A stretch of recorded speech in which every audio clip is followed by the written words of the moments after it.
Dr. Sami Ramadani is a political refugee from Saddam Hussein's Iraqi regime. He's actually lived in the UK for almost 50 years. He's currently a senior lecturer at London's Metropolitan University. He's a highly regarded Middle East analyst who writes for many publications, particularly The Guardian, and appears on many broadcast news channels, including Press TV, Real News. He strongly opposed the 2003 Iraq War and is an authority on the situation in Iraq and indeed on 21st century interventions by the West in the Middle East. And continuing on the same area that Dan was talking about, perhaps from a slightly different point of view, Sami is going to talk on regional issues in relation to Syria, Iran and Iraq. Over to you, Sami. Thank you very much indeed, and thank you for inviting me. They told us, before they invaded and occupied Iraq, that the Iraqi people had to be saved from a brutal dictatorship. And many Iraqis, both inside the country and abroad, agreed with the first part. Most Iraqis would have agreed that it was a dictatorship. What they didn't agree with was that it wasn't for the United States and Britain to go and save the Iraqi people from that dictatorship. Not only was it not for them, but also because these countries were some of the reasons why we had that brutal dictatorship, and for so many decades. They armed Saddam, they armed his regime, they encouraged him to attack Iran. They supplied him with the chemical weapons which he used against the Iranian people and against the Iraqi people. So the Iraqi people were very familiar with the role of the United States and of Britain, which was the former colonial power of Iraq.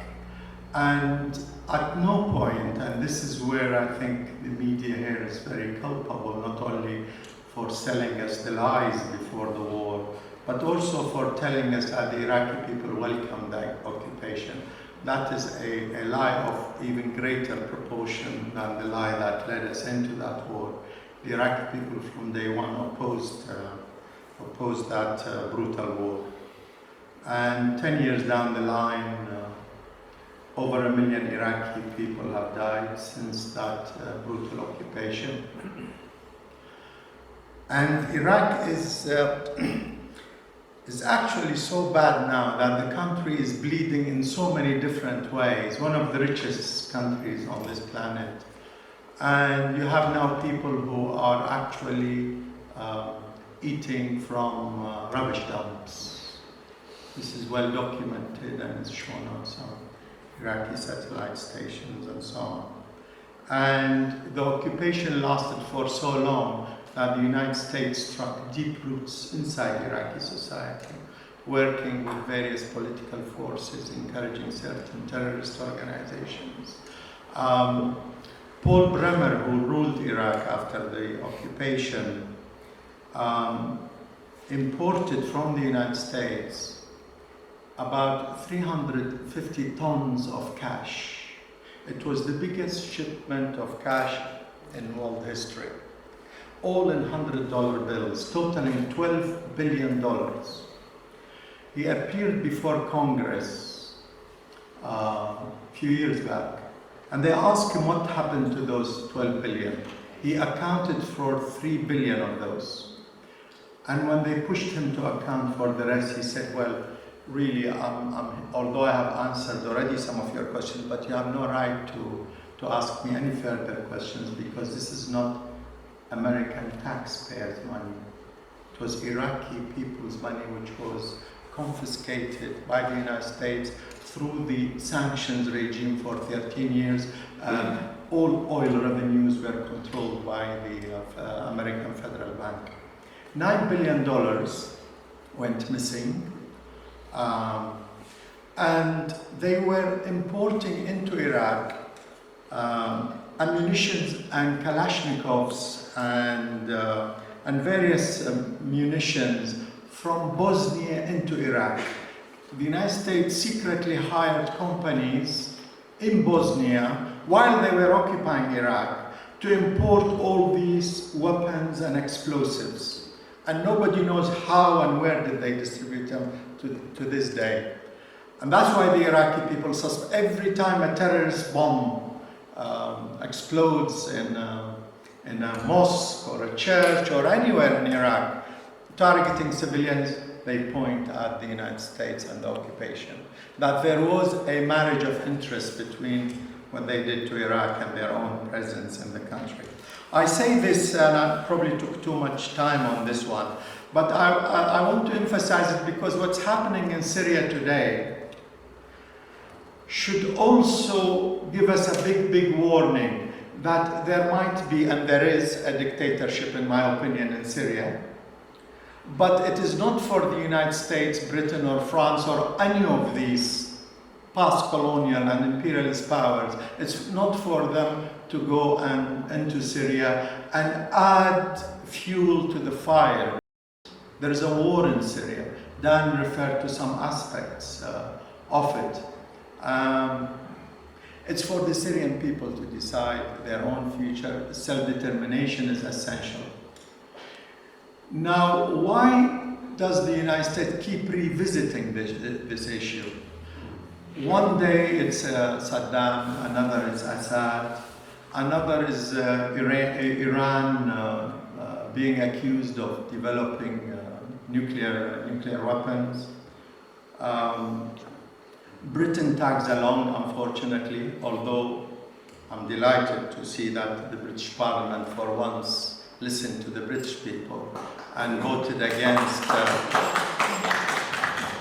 We do deserve applause actually for that. Not only because Jeremy is here and he's one of those very brave fighters who's been at it for so many years. And it's really brave to be in that parliament and face one defeat after another with some people who think that the best job for them is to send British troops to get killed and kill other people. And that is bad for the British people as well as the people they go and invade and attack. The Middle East in general, and maybe this is a good time also to remind ourselves, why is it that there is so much conflict in the Middle East? And why is the Middle East such a focus of attention for the great powers? Soviet Union and the United States were at loggerheads over the Middle East. The United States, since the neocons came to power, have been adopting a very aggressive policy, invading Afghanistan, Iraq, bombarding Libya, and so forth. Oil, obvious reason. The arms trade. This is a very big component as to why the Middle East is so important to US policies. Because the arms industry and the modern technologies attached to the arms industries form really the backbone of much of the great powers, if you like, especially the United States. There is such close integration between modern technologies and the armaments industry that it's almost, and this is a terrible thing to say, that there is a spontaneous tendency within that vast military industrial complex to go into war. That the economy starts feeding on more. Even if somebody like Obama or whoever else might have the personal tendency not to go on wage wars, they seem to be dragged into a momentum of greater armaments, greater conflicts, creating greater tensions. The system, unfortunately, is spontaneous. It has a certain spontaneous tendency to do that. And within the Middle East, obviously, there's an added reason. Not only that oil and gas are so important. And remember, oil is not just a fuel. It's a very crucial raw material that goes into the making of much of modern equipment, modern materials. Petroleum is a very important ingredient, raw material that goes into modern industry. So it has a vital importance to the world economy. Arms trade, I mentioned geography, and the presence of Israel has to be remembered as well. That the United States is wedded to protecting this vast military base, really, Israel has 200 nuclear bombs, and they day and night they talk about Iran, which doesn't even have the capability yet to produce a bomb. Even if they want to produce a bomb, the earliest they could do it is 5 or 10 years down the line. And in any case, they have rejected the path of developing nuclear weapons. So Israel is a vital ingredient in this mix. Now, what is important to realize also is that these states, from Algeria, from the Atlantic to the Gulf, to Iraq and Iran, invariably these regimes were the product of colonial rule. These dictatorships were created and backed by the colonial powers, whether it was France or Italy or Britain in general, and later the United States came and reaped the fruits of the past colonial powers in terms of the domination of the region gradually after World War II.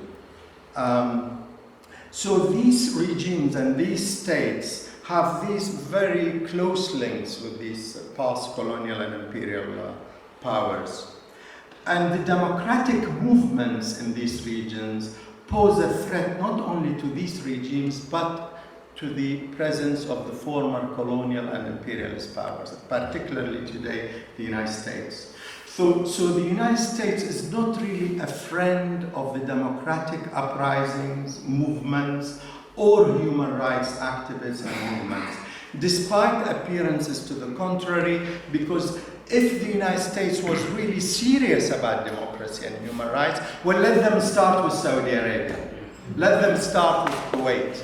Let them start with these most rotten of states, which are the most backward socially. They oppress women in a way which is unheard of on planet Earth. They have been imprisoning Democrats and human rights activists and women activists and student activists for many, many decades. Why is it suddenly that we are interested in human rights in Syria? How come Saudi Arabia and Qatar, two of these dictatorships I'm talking about, are leading the campaign to arm the rebels in Syria and to overthrow Assad's dictatorship? Obviously, the reason is not democracy and it's not human rights. They want to topple, change the Syrian regime for very known reasons, announced even by US politicians. Syria is required to reach an agreement with Israel that allows Israel to keep the Golan Heights. Syria is occupied territory. The Golan Heights, Israeli tanks only an hour's drive from Damascus. So they have to give up their national rights in the Golan Heights. They have to stop supporting the Palestinians. They have to stop supporting the Lebanese resistance movements. And they have to break up relations with Iran. And fifthly, they have to support US plans and policies for Iraq and within Iraq. Two very, very big conditions on Syria, and Syria has been rejecting these preconditions because they know even if they meet them, they'll be swallowed up and destroyed. So this is the background to that.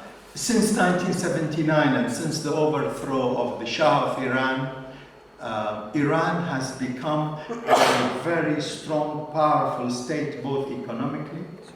They have started using a lot of oil resources to enhance their economy. Despite appearances to the contrary, in fact, women have made more progress under this Islamic regime than the previous rule of the so-called secular Shah of Iran. I'm no supporter of the Iranian regime, but facts have to be looked at as they are, not as we imagine them to be, or as the BBC wants us to believe.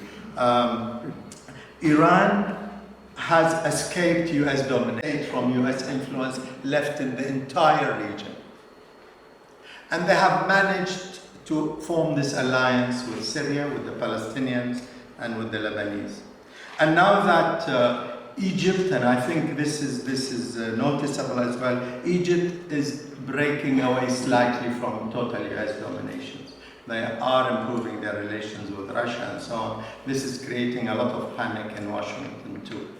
That Egypt, that country that they have been pumping so much effort into keeping with their total domination under Mubarak's regime. Mubarak is gone, created a fluid situation, and now the Egyptian people are actually campaigning and pressing to reject US aid to their military. They say this aid is designed to chain Egypt. Let's break away with it. And the Egyptian government is under enormous popular pressure now to break with the dependence on the United States. So Iran becomes a huge problem for US domination of the region, and hence we get this enormous effort to overthrow the Syrian regime through this civil war, through encouraging terrorist organizations. Some of these terrorist organizations, their fighters, thousands of them by the way, come from Chechnya, from Afghanistan, from all over the world, from Libya. Libya, a country they told us will become nice and free from Gaddafi's rule. Today, Libya has 2,000 militia organizations dominating the streets. Each militia controls a neighborhood, and each town has competing militias. Sometimes they cooperate, and sometimes they compete, and vis-a-vis the central government as well. So they have ripped Libya apart, and only God knows how long that type of conflict could be resolved. Libya now has become a center for the region. The first thing we must do is oppose intervention by our own country here in Britain and by the United States. If we start with that, we will do the greatest service to the people struggling for freedom and democracy in that region. Thank you.